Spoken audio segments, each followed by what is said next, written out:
Netflix resmi memastikan bahwa Alice in Borderland akan berlanjut ke musim ketiga.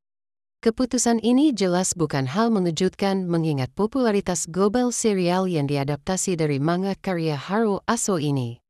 2 musim sebelumnya sukses memikat penonton dengan konsep permainan hidup mati yang intens, sinematografi penuh ketegangan, serta penggalian karakter yang emosional.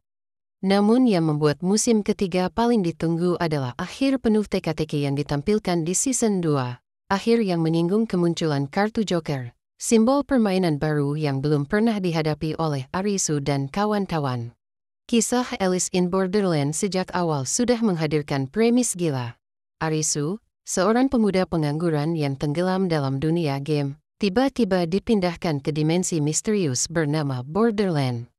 Bersama 2 sahabatnya, Karube dan Chota, Arisu dipaksa mengikuti serangkaian permainan mematikan yang mempertaruhkan nyawa. Setiap permainan dikategorikan berdasarkan simbol kartu remi. Keriting berarti permainan uji kekuatan fisik, wajik berarti permainan strategi dan kecerdikan, sekop berarti permainan ketahanan dan keberanian, serta hati berarti permainan pengkhianatan dan psikologis. Seiring berjalannya musim, permainan tersebut tak hanya menguji kemampuan bertahan hidup, tetapi juga menggali kedalaman jiwa setiap karakter. Musim pertama berfokus pada kejutan awal Arisu di dunia Borderland. Penonton diperkenalkan pada sistem permainan dan logika dunia baru tersebut. Kehilangan Karube dan Chota menjadi titik balik emosional yang menghancurkan Arisu sekaligus mendorongnya lebih kuat untuk bertahan.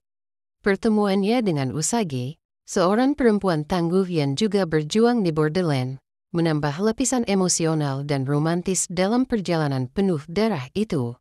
Musim kedua kemudian membawa cerita ke level yang lebih besar.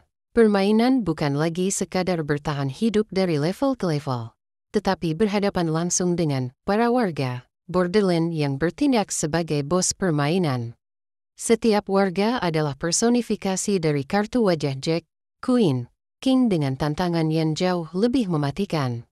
Season 2 menjadi momen ketika pertarungan Arisu dan Usagi bukan hanya soal logika, tetapi juga menyangkut pilihan moral. Klimaksnya terjadi ketika Arisu berhasil menuntaskan permainan Raja Hati, sebuah permainan psikologis brutal yang mengguncang mental dan menguji hubungan antara Arisu dan Usagi. Namun, di balik kemenangan mereka, muncul pertanyaan besar, apa sebenarnya Borderland itu? Misteri ini sedikit terjawab di akhir musim kedua. Arisu dan Usagi tiba-tiba mendapati diri mereka berada di rumah sakit di dunia nyata.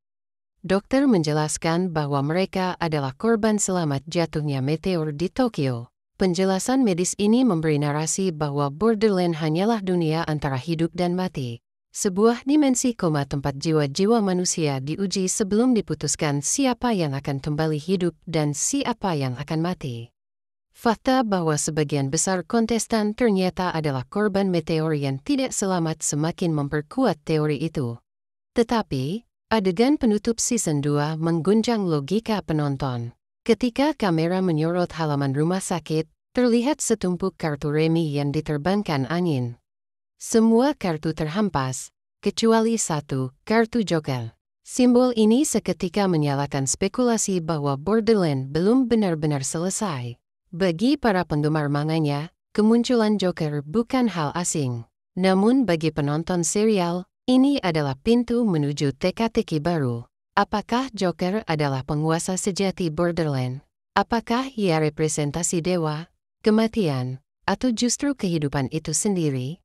Netflix menyatakan bahwa musim ketiga akan tetap diarahkan oleh Shinsuke Kato, sutradara yang sudah membangun gaya visual khas Alice in Borderland. Keputusan ini menunjukkan konsistensi visi sinematik. Gaya penyutradaraan Kato dikenal mampu menyeimbangkan 2 hal yang sulit, aksi menegangkan dan penggambaran emosional karakter. Pada season pertama, Kato berhasil menampilkan kengerian permainan dengan kamera dinamis yang membuat penonton serasa ikut terjebak. Sementara di season kedua, ia lebih berfokus pada close-up emosional, menunjukkan betapa rapuh dan kompleksnya manusia saat menghadapi kematian. Jika konsistensi ini dipertahankan, season 3 dijamin akan tetap memikat, bahkan mungkin lebih menegangkan. Lalu, apa yang bisa penonton harapkan dari season 3?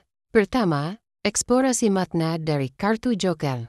Dalam dunia nyata, Joker sering dianggap sebagai kartu liar, bisa bernilai apapun, atau bahkan tidak bernilai sama sekali. Keberadaannya ambigu, sama seperti kehidupan dan kematian. Ada teori bahwa Joker dalam Alice in Borderland adalah representasi penjaga antara dunia nyata dan dunia koma. Ia mungkin sosok yang menentukan siapa yang pantas kembali hidup, atau siapa yang harus tetap tinggal di Borderland. Dengan kata lain, kemenangan Arisu dan Usagi belum tentu final, permainan sejati mungkin baru dimulai. Kedua, kemungkinan besar season 3 akan memperluas kisah ke ranah eksistensial. Jika 2 musim pertama menekankan perjuangan fisik dan psikologis, maka musim ketiga bisa jadi lebih filosofis. Pertanyaan yang muncul, apakah hidup benar-benar pilihan? Apakah manusia punya kendali penuh atas takdirnya? Atau hanya menjadi bidak permainan kosmik yang lebih besar? Arisu dan Usagi, yang kini sudah kembali ke dunia nyata, akan terus dihantui memori Borderland. Ini berarti batas antara realitas dan ilusi semakin kabur. Ketiga, hubungan Arisu dan Usagi akan tetap menjadi pusat emosi cerita. Musim kedua memperlihatkan betapa besar rasa percaya yang tumbuh di antara keduanya, meskipun mereka sempat hampir hancur oleh permainan Raja Hati. Musim ketiga bisa menjadi kelanjutan perjalanan cinta mereka, tetapi juga ujian baru. Jika Joker benar-benar membuka permainan baru, apakah Arisu dan Usagi mampu bertahan bersama? Atau justru salah satu dari mereka harus mengorbankan diri demi yang lain? Drama emosional ini yang membuat Alice in Borderland bukan hanya tentang aksi, melainkan juga refleksi tentang arti kebersamaan dan cinta dalam kondisi ekstrim. Secara teknis, penonton tentu berharap kualitas produksi musim ketiga akan lebih matang. Netflix telah menjadikan Alice in Borderland sebagai salah satu andalan Asia mereka, dan kesuksesan 2 musim sebelumnya kemungkinan besar membuat mereka tak segan menggelontorkan anggaran lebih besar.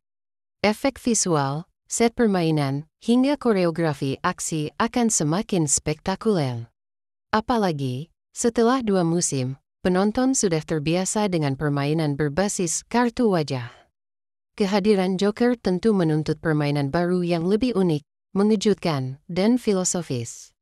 Meski begitu, ada tantangan besar bagi tim kreatif, bagaimana menjaga keseimbangan antara aksi dan kedalaman cerita. Salah satu kritik yang muncul pada musim kedua adalah beberapa adegan permainan terasa terlalu panjang, sehingga intensitas emosionalnya menurun. Penonton berharap season 3 mampu menghadirkan permainan yang tidak hanya menegangkan, tetapi juga relevan dengan perkembangan karakter. Permainan bukan sekadar tontonan sadis, melainkan sarana untuk menggali jiwa manusia lebih dalam. Dari sisi pengembangan karakter, season 3 juga berpeluang menghadirkan wajah-wajah baru. Beberapa karakter lama telah gugur, dan ruang kosong itu bisa diisi dengan kontestan lain yang membawa perspektif baru. Kehadiran karakter baru akan menjaga dinamika cerita tetap segar, sekaligus menambah konflik moral bagi Arisu dan Usagi. Siapa tahu, ada karakter yang justru menjadi kunci untuk memahami misteri Joker.